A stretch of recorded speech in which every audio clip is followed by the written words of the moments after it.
Let's discuss the preliminary GDP report, which will come out this Thursday. The anticipated gain is 3.1%, and the preliminary GDP price index is supposed to show a rise of 2%. Do you have any insights regarding if the GDP will actually improve and if prices will stay the same? I think, do you mean inflation pressures for the prices? Yeah, Yeah, I think I will still the think U.S. that's, economy show that it's growing via the GDP, and I'm, will the price index show that it's under pressure and actually rise this week? I think that, I think that it's still under a lot of pressure. I think we're starting, we've talked about this before. Hmm. Most companies are doing everything they can to avoid raising prices, but it's starting to creep in. You're starting to see price increases in several sectors. And then there's the GMs and Ford Motors that have lost either just over a billion or just under, depending on which one you're talking about. And they can't hold on to those prices forever. That means that they have a couple of choices. They can raise prices incrementally for new models coming out, or and pass it along to the consumer, or they can reduce marketing and advertising costs, which means people are working less in those sectors So the on question their is, behalf. this is You the know, predictive survey. well, Where will the number come in? I think It's it'll come in. anticipated to be 3.1 for the GDP.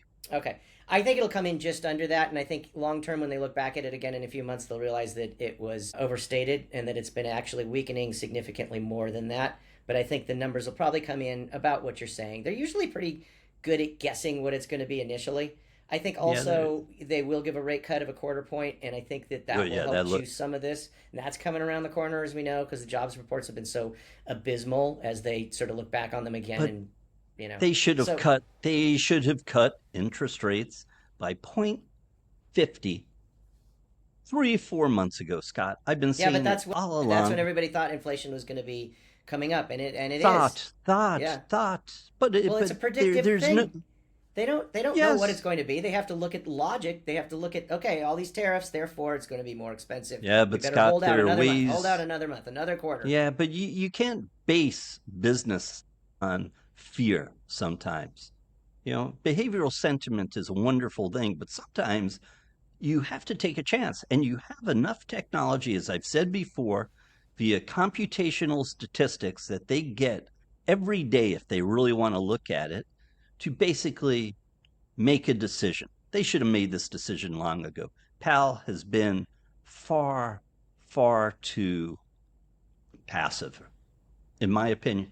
Okay. And if he's acting now and the numbers start to become worse, that means he waited too long. Okay.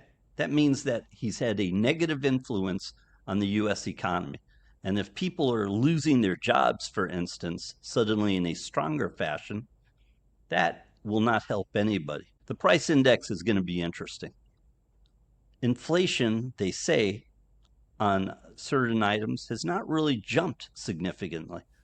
So the whole fear of tariffs has not had a cataclysmic effect yet. Okay. All right. Let's go into something else. Home sales.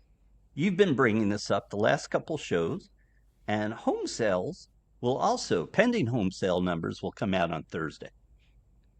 And they're dropping. They've been dropping significantly for a Mm-hmm. while. Mm-hmm. So my question isn't to you, are homes going to continue a slide? Are the sales going to keep weakening? That's not the question here. My question to you is, if you know the value of your house is going up because people are buying homes and they want to be in your market, does that allow you psychologically to say, we can spend more money this coming month, this coming Hmm. quarter, because our house is going to be worth XYZ more? It gives us freedom. Yeah, I think for some people, sure, that factors into it because it also means that they have more ammunition to be able to convince a bank down the line if they're desperate down the line to get a loan or a Mm-hmm. second mortgage or something like that. They can say now, look at here's the value of the home based on this, this, and this, and it's more than it would have been, and therefore we want to. I think psychologically, some people think they can draw more from their houses than otherwise if they sense that the value is going up. What they a lot of them don't know is it's difficult to get those second mortgages now, those home equity lines and so on. It's Mm. harder to get those things. And then, and the rates aren't great. Like you said, once they go down a quarter point, it'll be interesting to see what that does to that market. Well, that's also been part of the problem with Powell. And that's part of what I've been talking about is that he is Mm-hmm. actually affected the home sales in a negative manner. Yeah, I agree with that. Yeah. Yeah, I Okay. wouldn't want to be him. Well, he's going to have a vacation after the month of May, apparently. Yeah, a long one. Perhaps he'll be a professor someplace, or he'll just wait for the next administration. It'll all depend, won't it, on how much he could say the words "I told you so." Because Yeah. if he gets out of there and the economy's not doing well or whatever, and somebody comes in and they do what the opposite of whatever he was trying to do, and it doesn't work, he gets to say "I told you so," and that's the difference between I getting agree on the with board that. of directors for a big company versus a little one. I agree with that, but Powell doesn't seem to have that in his personality. He isn't exactly a Robert Reich kind of fellow. He No, doesn't you're seem right. to be charismatic. I don't think I'd Right. want to go to a party Jerome Powell is throwing. Yeah. I just get the feeling that I would have to find a book and doze off in a corner, perhaps, or something, with a couple gin and tonics or something like that. Speaking I of gin just and don't. tonics, not to change the subject, but it was we had a birthday in the family over the weekend, and last night Yes, she did. we went to one of the biggest one of the newest hot speakeasies in Los Angeles. You know what a Hmm. speakeasy is, right? It's from the 20s Yes, I where do. you had to The like Green know the Mill in secret Chicago. entrance. There you go. So there's this new one. Well, it's been out for a few years now, but it's sort of like Mm. getting even more traction now, and it was like impossible to get a reservation for. So we got one, and we all went, my wife and daughters and I, Did you enjoy it? and loved it. Yeah, it's Did you have to wear special clothes? Did you get to wear no, period clothes to it and stuff? no, nothing like that. But they had it's behind the and operated by an iconic LA eatery that's been around for over 100 years called Tail of the Pup, which just is a little hot dog stand shaped like a hot dog, Mm-hmm. and it says you've seen it before in pictures, Tail of the Pup, and it's over in the West Hollywood area, and now they have this speakeasy. So if you go around behind Tail of the Pup, as long as you have reservations, if you look around and know what to do, you'll find a pickle barrel. And on this, a fake pickle barrel. And on this pickle barrel, there will be a little secret compartment. And you open up the secret compartment, and then there's an intercom. And then you talk to someone, and Wow, they're like, "Do you have reservations?" And you have to very tell them who nice. you are, and then they decide, and then you Your get this special beep, password and a and door stuff. behind you opens up by itself. It's pretty cool. Mm. And inside, it only seats around 40 or 50 people. Great Nice. bar, tiki stuff everywhere, as you can imagine, and really great drinks. And it just Fantastic. happens to occupy the area where the Doors used to record all their albums. And so they Mm. have some of these drinks named after like the members of the Doors and stuff. Mr. Morrison, Yeah, Morrison. I people had like that. this. It was really good as a rum drink. But anyway, it was fun. I love So you go dun speakeasies. There's dun just dun dun dun dun dun. Very nice. yeah, Very they nice. recorded L.A. Woman, I guess, right next to the booth where we were sitting. How about that? Listen, the Green Mill in Chicago apparently was owned by Al Capone. Okay. Okay, I've And it's heard a of that one. very popular place to go, has been for years. I loved the place. It's still Mm-hmm. open, and there is a speakeasy type of situation in Cape Town too, with a particular place where you have to make reservations and you are asked to wear clothes that conform to the attitude of the place. Hmm. And apparently it's well attended, well liked, and doing good business, There you go. you know? And it's not easy to find. No, that's the whole Yeah, point. One of yeah, the best ones very I've ever nice. gone to is in this really random neighborhood of Phnom Penh in Cambodia. And you have to walk through. It's really hard to figure out how to get in. And Mm. there's like dead rats. It's Phnom Penh, Cambodia. If you've ever been there, you know. And They've had and windstorms, by the way, in Vietnam today. Very bad oh yeah. windstorms. Oh, I hadn't Yeah. heard that. So, but to get in, you have to figure out how to work this soda machine.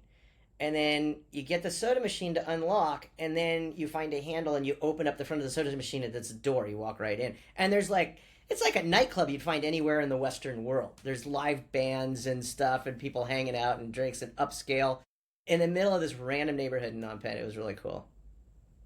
I was at a bar in Guangzhou Okay. in the 1990s that might have fit 15 people. And I was there on business, and I'm hanging out with one of my colleagues who's from London. We had had a little bit too many libations at the hotel that evening. It's about 2 o'clock in the morning. There's nothing going on. I looked at him and said, "What do you want to do? We have a plane to catch tomorrow. Late in the afternoon. We have a lot of time to kill." He said, "Let's go see if we can find a pub." We start walking around Guangzhou by ourselves. Probably not the smartest thing to do Actually, it's ever. fairly safe. I've done that in Guangzhou, and you Okay. noticed it was probably pretty empty at Yeah. the time too. Yeah. Very empty. Yeah. We found this place dark with a red lantern inside of it, a little bar, maybe the size of a coffee table raised. There was a little upstairs, that was kind of made like a loft and stuff. And we went in there and drank, and people were looking at us like we had come from out of space. We were a Sasquatch sighting for them. Hmm. I'm sure of it. Any other comments? Do you want to tell people to hit the subscribe button, the like button? It is our second season of Yep. the Risk Welcome to the Reward second Show. season. I know. So far, it's Thank going you very great. much. It's the best Okay. season of all the seasons. The Risk Reward Show is a co-production of Angry Meditators and Leitmotiv Press. It's produced by Scott Summer and Robert Petrucci, and engineered by Scott Summer and Sagini Ree. Music is by All Good Folks, a group of composers based in London. You'll find us wherever you get your podcasts, as we're everywhere, like the gods we are.